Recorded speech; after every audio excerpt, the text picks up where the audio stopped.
Mahi group દ્વારા ગૌશાળામાં 102 મણ ઘાસચારાનું વિતરણ કરાયું.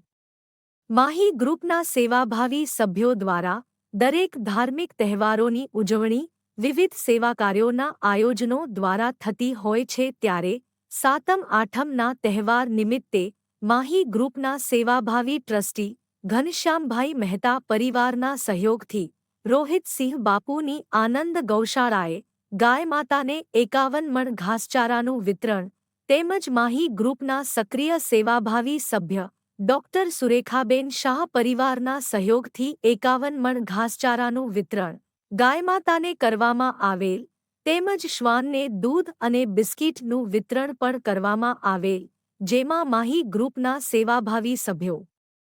મોટી સંખ્યામાં ઉપસ્થિત રહ્યા હતા અને સેવા કાર્યોનો લાભ લીધો હતો.